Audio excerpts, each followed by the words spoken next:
Hey guys, it's me, EODGamer here, and I know there has been like tons of talk about Runmei. Everyone's like Runmei this, Runmei that. If it's not Runmei, it's probably Dr. Ratio.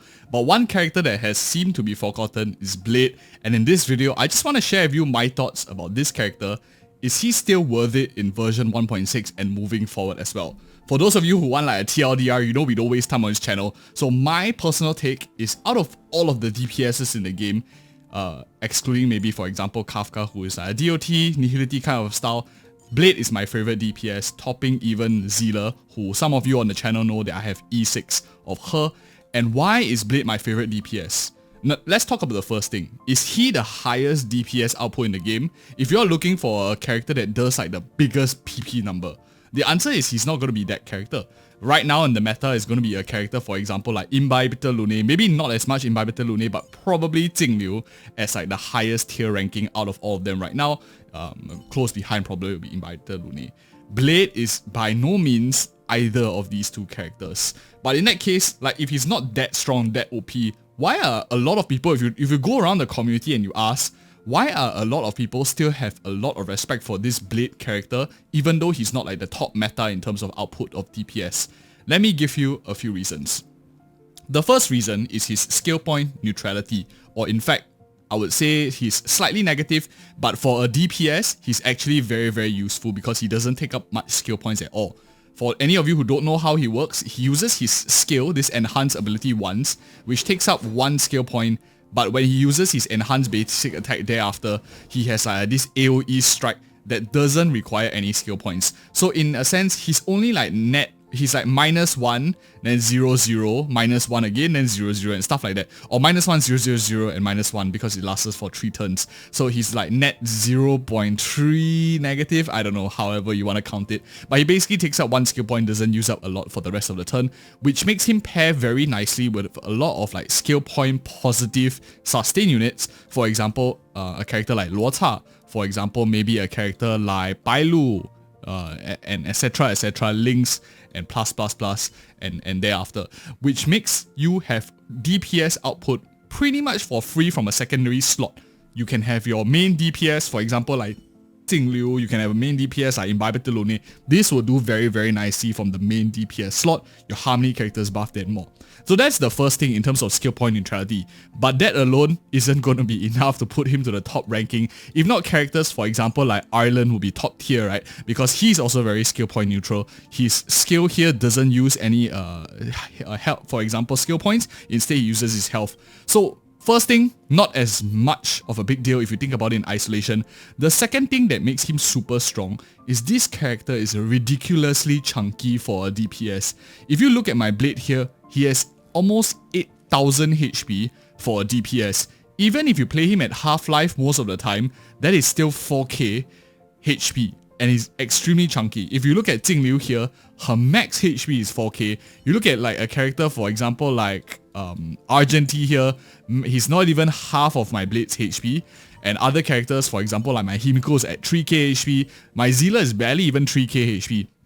This makes Blade very, very tanky and playable into a lot of compositions. Worst case scenario, you don't use his enhanced skill, you use his auto attacks to generate some skill points, he still becomes like a rock on the battlefield, able to soak some damage. If you put like links on him, at least he draws some aggro towards himself as well. And I think that is something that a lot of people are not talking about. So, tankiness, that's a huge thing. Skill point neutrality is also another thing, which already sets him apart from a character like Ireland. In case any of you were wondering the comparison previously, Ireland consistently saps his life, and he generally doesn't build into too much HP percentage. So he is a very squishy character by nature, especially when he's chunking down his own life. Whereas Blade, on the other hand, as you are chunking down his HP, you are losing like 1k HP here, 1k HP there, but he still has more than any of your other characters in the team, except maybe for the likes of Fucc and other characters that scale off with HP percentage. He has double the HP of Luo Ca, just to put that into perspective. So that aside, I think the next thing that I want to talk about is his free-to-play options now have increased tremendously compared to before. Last time back in the days of when he was first released in version 1.1, 1.2, Luota was the only option available for him that is like super synergetic. Basically, him and Luota, Blade and Luota are like peanut butter and jelly. Separating them will be criminal. Everyone loves the combination, and till today they work superly well, especially even if you pair in a Jingliu in the third slot as well. The last slot, of course, right now in the meta is Bronya, but maybe in future we can have Runmei replacing, who knows. But either way, Blade's previous option was expensive because you needed 2 limited characters. For any of you Luota havers, I highly recommend you consider Blade as a character. These two work so well together that I've never taken them off my roster ever. They're just so synergetic with any team. You put them both on, they don't even care whether you are at whatever buffer or not. He will work very, very fine. And now with, especially after this new character has came about, Lynx, he has gotten a lot cheaper to build. And in case some of you are wondering, why is Lynx good for Blade? Firstly, she has this skill ability that is able to put the aggro on him to make use of his extreme chunk. One of the downsides of being like super chunky is especially if you don't get too much utility out of it. If you put the aggro on Blade, he becomes like a Clara-like tank where enemies are hitting him. He's able to gain his stacks faster to do that counter attack. At the same time, he gets HP buffs from Lynx. He also is able to get sustain from Lynx as well. And the rest of your team can kind of be protected. In that case, it's crazy because Blade can also be a tank and protecting the rest of the team by taking the damage instead.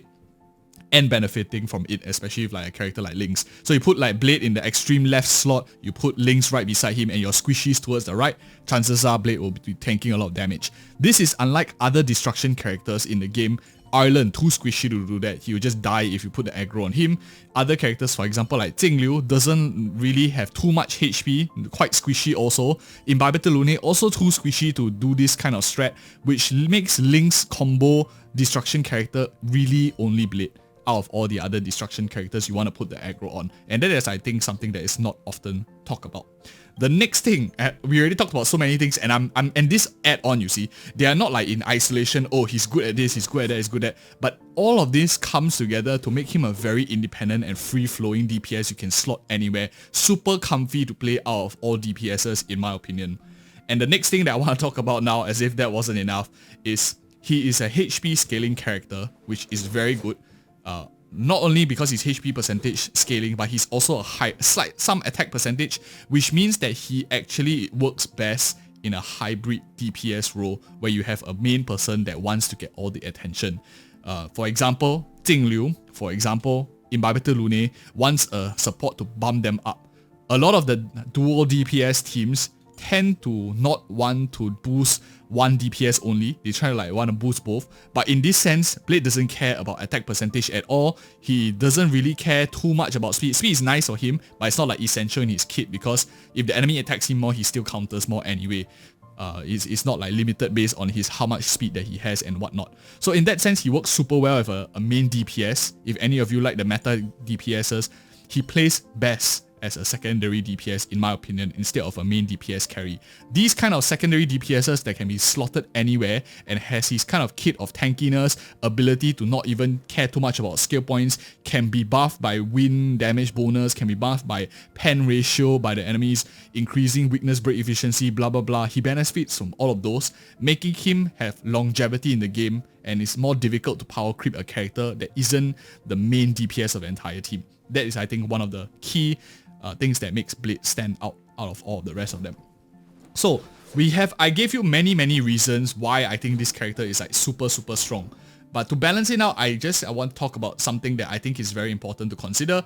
And if you really are choosing Blade versus a character, for example, like Runmei, I think it's very important to ask yourself what kind of account that you have. If you do not have Bronya, you do not have a character like Tingyun, and maybe you're struggling with clearing flaws, Runmei might offer more value to your account in the near term. If you are a player, for example, you have Luota, maybe you're a Husbando collector, I highly recommend you pick up Blade.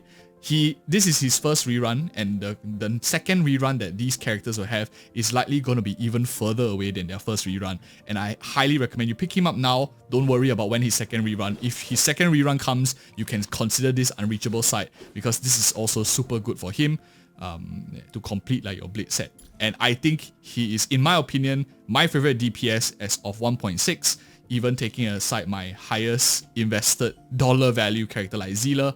Is he worth it in version 1.6? He is, but unfortunately, if you're a free-to-play player and you have to choose between Blade and Runmei, he's up against stiff competition, and I would favor Runmei over him if you were a free-to-play player having to make a choice over both. But if you don't care about waifus, and maybe you're looking for sparkle in the horizon, maybe for a character like Imbibitor Luni on your team, I think it is worth giving this character a look, especially if you don't like the characters that are coming up. You are getting Doctor Ratio for free anyway in version 1.6, so a husbando collector definitely should consider Blade to add to his team. I think he's tremendously good.